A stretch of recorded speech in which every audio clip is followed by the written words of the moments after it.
अचलपूर उपविभागीय अधिकारी कार्यालयात खासदार बळवंत वानखडे यांनी एक महत्त्वाची आढावा बैठक बोलावली होती। या बैठकीत शेतकरी आणि ग्रामीण जनतेची विविध समस्यांवर सखोल चर्चा करण्यात आली, ज्यात फळबागेचे प्रलंबित अनुदान आणि भूमी अभिलेखाशी संबंधित प्रश्न प्रमुख होते। अचलपूर येथे आयोजित या आढावा बैठकीत खासदार बळवंत वानखडे यांच्या प्रमुख उपस्थितीत शेतकरी आणि ग्रामीण भागातील नागरिकांनी आपल्या अनेक गंभीर समस्या मांडल्या। विशेषतः शेतकऱ्यांनी अद्यापही फळबागेच्या नुकसानीचे किंवा अनुदानाचे पैसे मिळाले नसल्याची तक्रार केली, त्यामुळे त्यांच्या आर्थिक अडचणींमध्ये वाढ झाली आहे।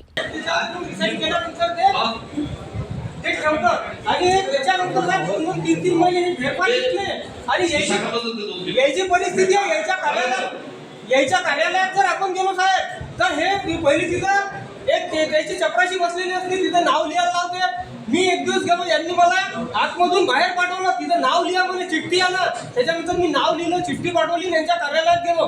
यांच्या हाताने त्यांनी फाईल पाहून सबमिशन घेतली होती। आणि आता मी आणखी 2-3 दिवस आधी एखादं गरीब माणसाचं काम आहे ते गुप्ता म्हणून, त्या माणसाला बोलता येत नाही, म्हातारा माणसा, त्या माणसाने 3 वेळा यांच्या कार्यालयात आणलं। यांच्या कर्मचाऱ्याला दाखवलं, त्या पहिलं सांगितलं तर म्हणे आता तुम्ही यांना घेऊन येतो नका, तुम्ही द्या म्हणे।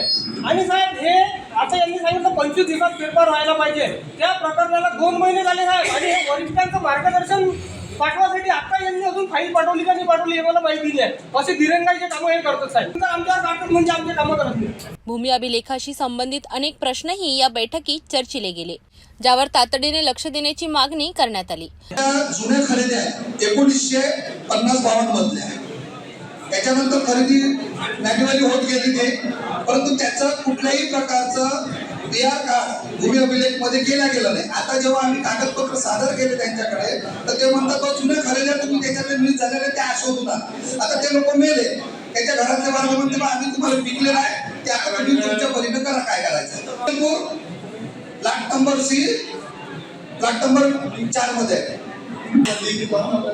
साहेब त्या सर्व कागदपत्र दिले, मी कागदपत्र दिले त्यांना। यासोबतच आपत्कालीन व्यवस्थापन संदर्भातही अधिकाऱ्यांना महत्त्वाच्या सूचना देण्यात आल्या। नैसर्गिक आपत्तीचा सामना करण्यासाठी प्रशासनाने अधिक प्रभावी उपाययोजना कराव्यात अशी अपेक्षा व्यक्त करण्यात आली। या बैठकीला जिल्हा काँग्रेस कमिटीचे अध्यक्ष बबलू देशमुख, अचलपूरचे उपविभागीय अधिकारी बळवंत अरक, तहसीलदार डॉक्टर संजय गरकल आणि BDO अर्बट यांच्यासह अनेक प्रमुख अधिकारी उपस्थित होते।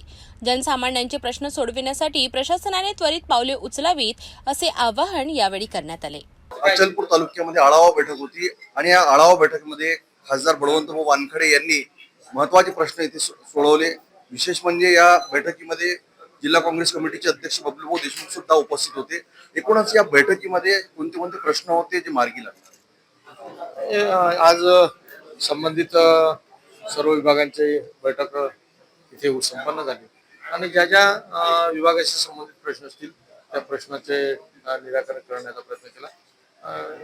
काही बाबी तात्काळ सोडवल्या गेल्या, काही बाबी नंतर सोडवल्या गेल्या। असं वाटलं काही आपण सांगताना सांगितलं काही अधिकाऱ्यांचे समाधानकारक उत्तर नाही मिळते, काही अधिकारी अनुपस्थित अधिकारी आहेतच तसे, काही हरामखोर ते त्या पद्धतीनं वागतात, ते अभ्यास नसते किंवा काही माहिती नसते किंवा काही करत नाही, ज्यांना काही करत नाही त्यांच्या बाबतीत तसं करते। शेतकऱ्यांचे खूप महत्त्वाचे प्रश्न होते, काही जणांचा पैसा जो आहे म्हणजे शासनाची जी योजना होती तिथे पैसा या संदर्भात शासनाच्या अनेक घोषणा आहेत, परंतु शासन पूर्णतः शेतकऱ्यांकडे दुर्लक्ष करते। हे विभाग काही करणार नाही, परंतु शासनाची जी मानसिकता आहे, त्याची जी दानत आहे ते शेतकऱ्यांच्या प्रती नाही।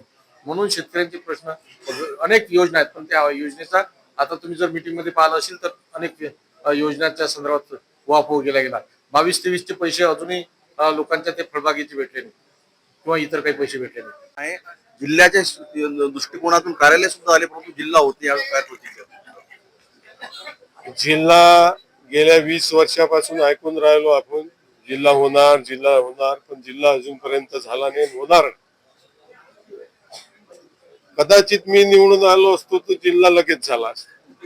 महत्वाचा प्रश्न, अचलपूर मध्ये नगराध्यक्ष जो आहे तो जनतेकडून निवडला जाणार आहे। 2016च्या निवडणुकीमध्ये थोड्या मताधिक्याने काँग्रेसची सीट पडली होती, यावेळेस सुद्धा नगराध्यक्ष जो आहे तो युती राहणार का? मागच्या 5 वर्षाच्या आधी काँग्रेसची सीट फक्त 600 मतांनी पडली होती. काँग्रेसच्या उमेदवाराला 21,000 होते आणि निवडून आल्या त्या उमेदवाराला 21,600. 1600 आमची काहीतरी चुकी झाली, त्या कारणाने सीट गेली. पण ह्या वेळेस नगर परिषद अचलपूरवर काँग्रेसचा झेंडा लागणार हे नक्की. या बैठकीतून शेतकरी आणि ग्रामीण जनतेच्या समस्या सोडवण्यासाठी प्रशासनावर दबाव वाढला आहे.